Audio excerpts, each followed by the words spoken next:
Okay, looks like the recording has started, so I will go ahead and begin. So welcome to today's webinar. This is all about School Read-Athon Secrets to Success. I am Maggie Machado. I'm the Director of Marketing at Get Movin, and I'm excited to be with you all today. We have a big group, really exciting, a lot of people interested in readathons. And so today it's really about guiding you through tips, strategies, and really creative things that we have seen our client schools do throughout the years to make their readathons just really new and energized and exciting for students and teachers and parents. So welcome to all of you. You might see in the chat, people are saying what role they serve at their school and where they're from. Feel free to be a part of that. And if you do have questions during this webinar, please feel free to put them in the chat, and I will be getting to them at the end of the presentation. Okay, so let's go ahead and start here. So this is just an overview of what I'm going to be covering today. Introduction, basic elements. I'm going to be going through some of what we offer with FundHub. So you can kind of read through the schedule for today. Like I said, there will be a Q&A at the end. You will be receiving a recording of this webinar. And then if you do stay till the end, you get a little sneak peek at a free download that will also be sent to you guys with the webinar recording. Okay, so brief introduction. For those who don't know, some might be new to readathons. Some might be trying to revitalize an old kind of readathon event that you do annually. But basically, a readathon revolves around students engaging in reading activities. So it's exactly what it sounds like. It can be over a set period, and your goals can include reading minutes, or maybe you do reading chapters, especially if you're doing a one book, one school program, or maybe you're even doing short books. Either way, you set goals for reading, and then of course you set goals for donations. So one of the things that we always tell our schools is not to forget that at the end of the day, a readathon is a fundraiser. So you definitely want to focus on the reading participation, but you definitely want to encourage students to meet those donation goals as well. And teachers and parents love them. This is just another little point in here. This is a really popular one for schools because it's really easy to get teachers on board because it aligns so perfectly with, other educational objectives. Okay, so these are the basic elements of a readathon. First, you have your donation and reading periods. So these can often align, but basically your donation period is the time in which students and parents are collecting donations from friends, family, and community members. And then you have your reading period. So this is the time in which you're tracking reading progress and participation for your students. So this could be the same length as your donation period. Some schools do like a 5-day readathon spirit week, which we can talk about. And then another kind of newer popular thing is to do a 1-day readathon. So you're condensing all of the excitement into basically one school day. Then you have your goals. So you want to make sure that you're setting donation goals for individuals, for classrooms, and then of course for the entire school. And then same for reading goals. You want to set individual reading goals for students. Maybe you want to set a reading goal for classes and associate some rewards with that. And then of course you have your overall school-wide reading goal. And again, prioritize donation goals. Do not forget that. That's sometimes schools forget to do that with the readathon. And then you have, of course, the vital task of tracking your reading progress. So this can be really efficiently managed. If you're kind of nervous about doing, paper forms that could get lost or misplaced, things like that. If you have a digital tool like what we offer through FundHub, it's an activity counter, although when we use it for a readathon, we call that our online reading minutes counter. And it's super, super easy for teachers and parents to go on and just quickly add in the reading minutes for students. Again, though, you could, of course, use traditional methods like paper reading logs or maybe Excel charts or things like that. And then the last element here are your incentives. So we encourage to have a variety of incentives for your readathon and really any type of athon fundraiser because it really does boost participation. So these range from, smaller rewards for individuals. Maybe you have class rewards or grade rewards, and then of course your school-wide prizes as well. Okay, and then I did want to spend a little bit of time kind of plugging this really cool feature we have in FundHub. So if you are a school that has used our services before, this is going to look familiar to you. If you are new to us, then this might be new to you as well. So this is our online reading minutes counter. This tracks progress for individuals, for the classes, as well as the entire school. So this right here, if you can see, is an example of a school webpage. And then the purple thing here is the total reading minutes for the entire school. So it's really cool. It's public, donors can see this, parents can see this, students can see their own progress on their student webpage. And it really does boost engagement and it makes things really easy on your end to track progress and then to give out rewards based on that progress. Okay, so let's get into some fun stuff here. These are kind of my top four readathon incentives. I mean, I could have an entire webinar just on readathon incentives, but these are ones that our own schools have incorporated and they've been really successful and they're really fun for students. The first one is having a principal or maybe a beloved teacher dress up as a literary character. So this guy, I think, is being Captain Hook here. You could do Dr. Seuss, you could do Winnie the Pooh, you could do Harry Potter. Trust me when I say students are gonna pester their parents to meet donation and reading goals if it means they get to see a teacher or an admin do something silly. Secondly, we have the be the librarian for a day. So this is for students who have met their reading or donation goals, or maybe it's for your top fundraisers or top earners, and they get the opportunity to be a librarian or a librarian's assistant for the day, which is really cool. They can restock shelves, they can help check out books. They could get a special name badge. And the best part is it really costs you nothing, but it really boosts engagement for your students. Then we have our literary lunches. So this is really good for groups. So if you have classes or possibly even grades that have a set donation goal or a reading goal as well, this is a really great reward for them. So this is a themed lunch, and then you have menu items that are inspired by popular books. You could also even do this almost picnic style, like in the library if you wanted. You could invite the principal, the teacher. It creates a really memorable event for students. And then our last one here. So this one was super popular actually during COVID, when everything went very virtual. So this is called the Masked Reader. So if any of you guys are familiar with the Masked Singer, it's the same style, but a teachers, admin, principal basically puts on a mask and then they do a virtual reading from a book. And then students in classes have to guess who it is, and then they get a reward if they get it right. So top four readathon incentives. Like I said, there's so many more than this, but these are the ones I wanted to talk about today. Okay, so really what we're talking about here with incentives is boosting student engagement. And so there's other ways you can do this as well with different activities to go along with your readathon. And the reason you want to do this is because sometimes schools have trouble getting engagement from students because not all kids like to read, which is probably not surprising to any of you. And so what you want to do is you want to offer different activities and different fun things that you can do to boost engagement for students and make it really a fun event. So here's some ideas here. I won't go too deeply into all of these. Like I said, you're going to get this presentation later.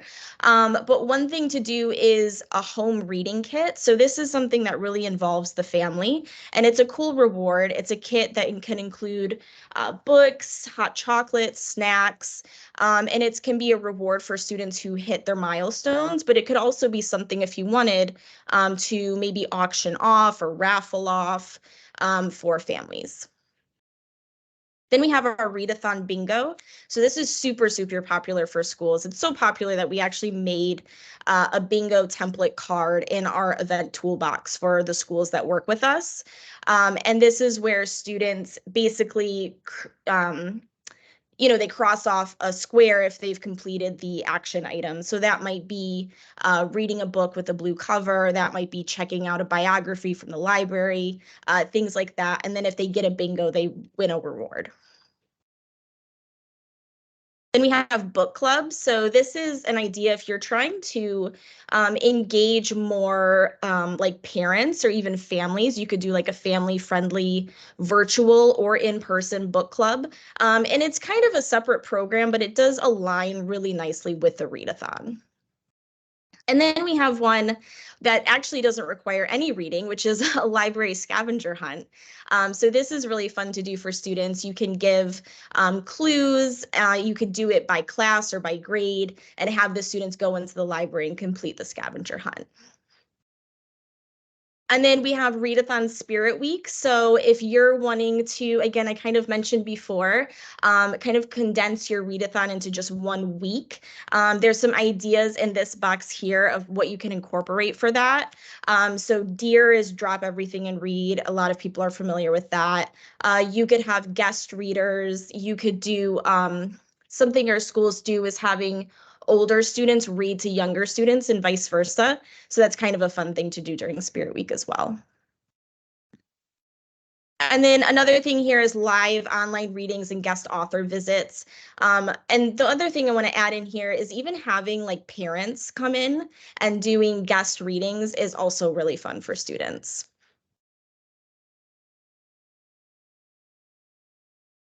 Okay, so this is something kind of new, at least new to me, that schools are starting to do, which is a one-day readathon event, which I thought was really cool. So this is really condensing all of the excitement into just like one school day. And so all of the activities are paused, like a regular school day. And then you plan basically a whole day about around reading activities. And why do we do this? So this is suggested because 50% of all donations typically come in the week leading up to the event. And so if you have a specific date, then that really creates a sense of urgency for donors and for people to get involved. And so how do you plan this? Basically, you would have a full day and it would be surrounded by a school-wide reading session. Get a drink of water. And basically, there's different activities that you can do during your one-day readathon. There's some listed there. One of my favorite things is the quiet reading oasis. So this is where you set up your library or another suitable space, and students can go and really enjoy reading in like a peaceful, relaxed environment. Something we've seen schools do is to create makeshift tents, even like a canopy area, cushions, soft lighting, and it really makes the whole thing really magical. Okay, so we talked about engaging students, and now we really want to talk about engaging your teachers because they are an important part of a readathon. Like I've already said, readathons are already educational focused, so it's easy for teachers to kind of get on board much more than selling something. You know, teachers can actually be involved in a readathon. And then I don't know if a lot of you do the one book, one school program, but if you do, it's really easy to kind of add your readathon to this program and basically tie it into the fundraiser. So this is where your school is kind of reading one book at the same time, and then there's doing a lot of like read aloud sessions. And then the other thing is to do teacher incentives. So if you are teamed up with Get Movin for your readathon, they get access to Fund Hub, which is really cool. So they can kind of go in, they can track reading minutes, donation goals for their classes, and then you can offer incentives for classes that meet their goals as well. And then this last one, class competition. So this, again, is great for any type of athon event. So any type of event style fundraiser that you do, if you can get some friendly competition going between your classes, you're definitely gonna raise more and meet your donation goals. And this here is just an example of a classroom webpage. So this here, you can see, again, that purple badge that shows the reading minutes for this class. Again, this is through FundHub, which is our online donation platform. And then it has this fun feature here, which is the classroom donations leaderboard. And let me tell you, between students, parents, teachers, they want to be at the top of this leaderboard. So this is super, super effective, especially for, you know, this obviously it says fun run, but this would be for a readathon. You can track your readathon minutes and then also your donations. Okay, so this is another really fun part of this presentation is going through all of the cool themes that our schools and other schools have done for their readathons. And this is really the reason you want a theme is because you want to make your readathon memorable. And if it feels like homework for students, right? Like they're not going to be as engaged. But if it's an event called Reading is Magical or Blast Off with Reading, then that all of a sudden becomes a lot more fun. So this here, we have, I have a few more themes than this that we'll go through, but here's the first three here. This picture is from one of our schools. She's dressed, I think this is the principal, possibly the teacher, dressed as Miss Frizzle, and then her little iguana friend. So that was super cute. Kids loved that. And this theme is inspired by the magical school bus. So what you could do is have different like destinations, like where the magic school bus goes. So there's like space, there's human body, there's prehistoric, all of that kind of stuff. And then basically, as they raise donations and meet reading goals, they get to earn points to go to different destinations. And then they could even have like a passport where they get a sticker for a different destination and they kind of metaphorically board the bus.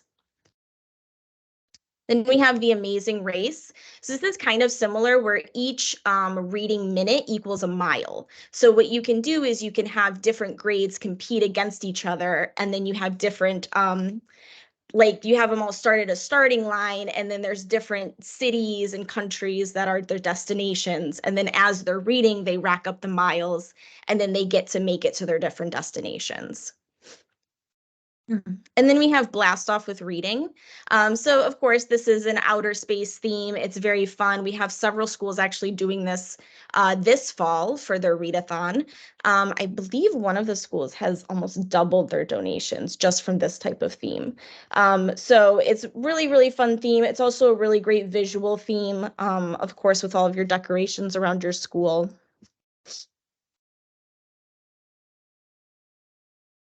And then we've got even more. So Seuss on the Loose, this is Dr. Seuss's birthday is March 2nd.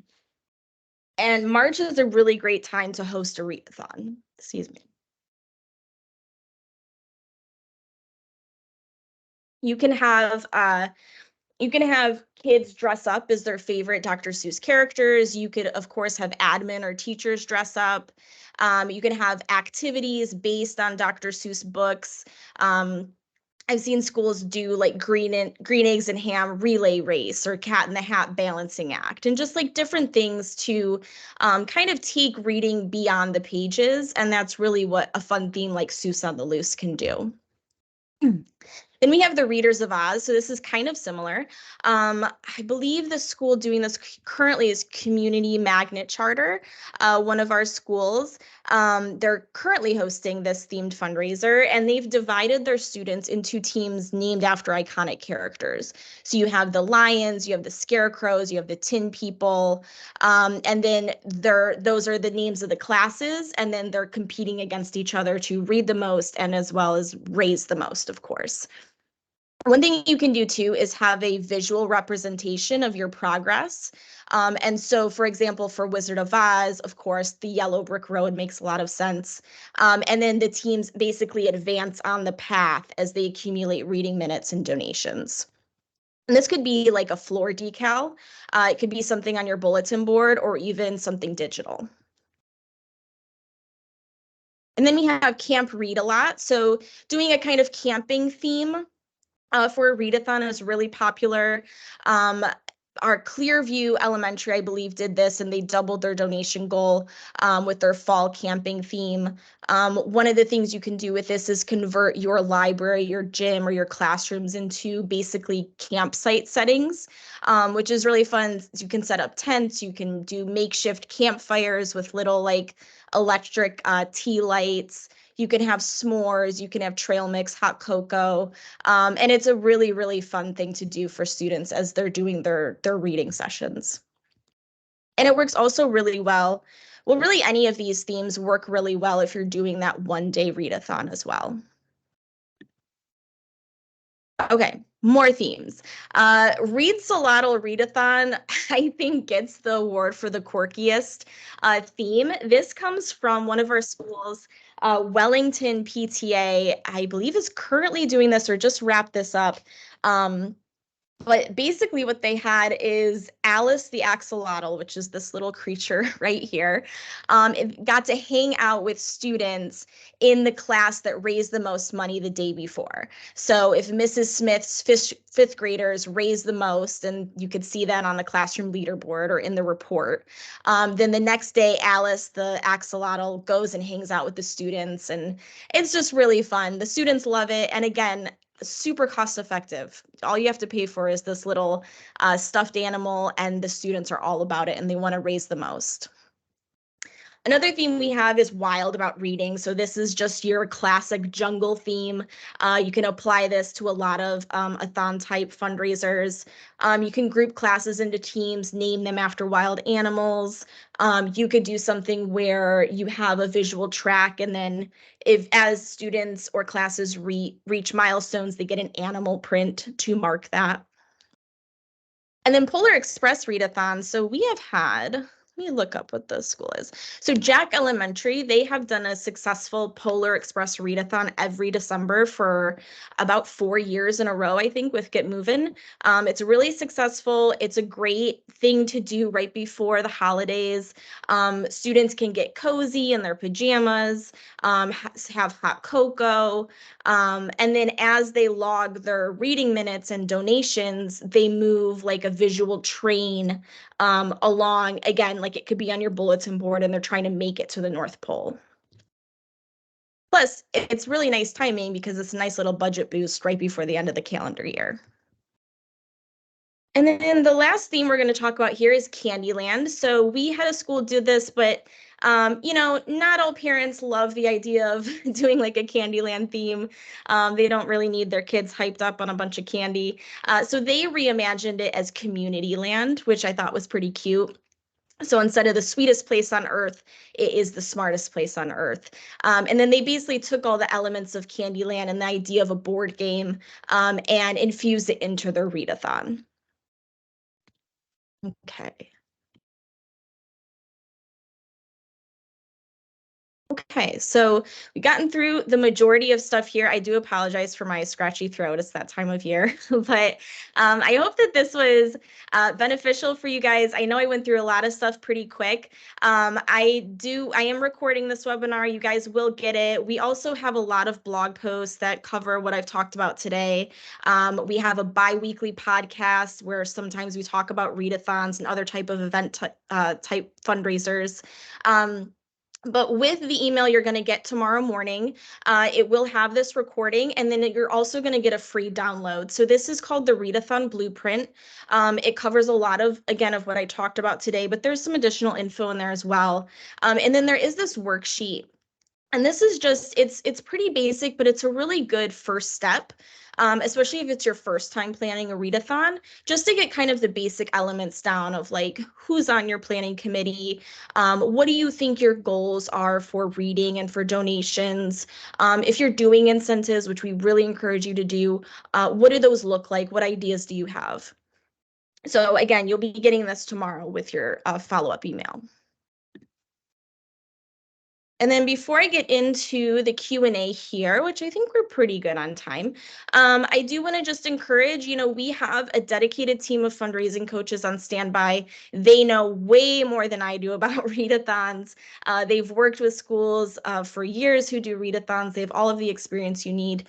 And of course, as I alluded to, some of the cool features on FundHub that really just save you time and end up helping you raise a lot more for your event. So if you do want to explore that more, I encourage you to take an online tour. You can use this URL right here and pick a day and time that works for you. Okay, so if you have any questions, now is the time to throw them in the chat. And I will see what you guys have to say or what you want to learn more about, whether that's readathon themes, incentives, FundHub. Go ahead and put it there, and see if I can answer, and if not, I'll do a follow-up.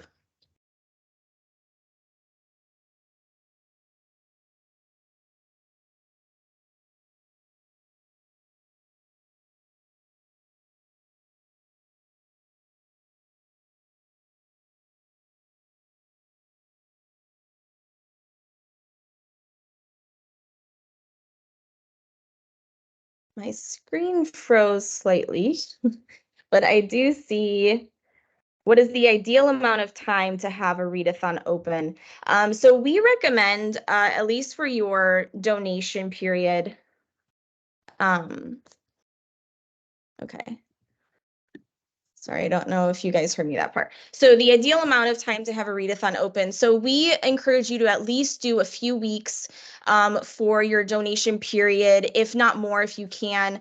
You want to hit that sweet spot where you have ample time to get the donations you need without kind of dragging it out so long that you lose momentum. And so it's really up to you. You also then want to think about how long is your reading period, because it doesn't always have to be as long as your donation period. Like I said, your donation period could be working up to a really fun, big readathon day. So minimum though, a few weeks for your readathon to be open and collecting donations. And then Randy asked, how does the counting tool work? So I will go back to that slide. However, I do encourage you to take an online tour because our coaches can walk you through all the intricacies of that. But basically, you can add in minutes for students, and then it does a total tally for that individual student as well as classes, as well as the school, the total school goal. But it's an online feature. You can do it from your phone. Teachers can also add reading minutes. So this is that slide here. And then this is also, so this counter is customizable. If you did, for instance, wanted to track chapters or books or something else instead of minutes. And yes, parents, if they are registered, if they have their student registered, and they have their own login, they can go in and add minutes for the students, which is really what we encourage too, because a readathon is great because it's really a family-friendly event. And that's why we encourage other ways to just kind of get the family involved, whether that's reading kits or showing them how FundHub works or doing something like a virtual book club and things like that. So really good questions. But again, yeah, definitely sign up for a tour because they can provide you really hands-on, like exactly how this works. Great. If there's no other questions, I will go ahead and stop the recording here. And just reiterate, you guys will be getting all of this tomorrow. Thanks for being patient with me with my scratchy voice. And I hope that this was a beneficial and helpful webinar for all of you. Like I said, please, please, please check out our blog, check out our podcast. Message us on social media if there's something else that you guys want to know and you want to have a webinar about. I do love doing these, so please let me know and we will love to put something else together for you as well, whether it's readathon related or not. Oh, thank you, Christine. I appreciate that. All right, so I will stop the recording now. Feel free to leave any other comments in the chat. If not, thank you so much for joining us today.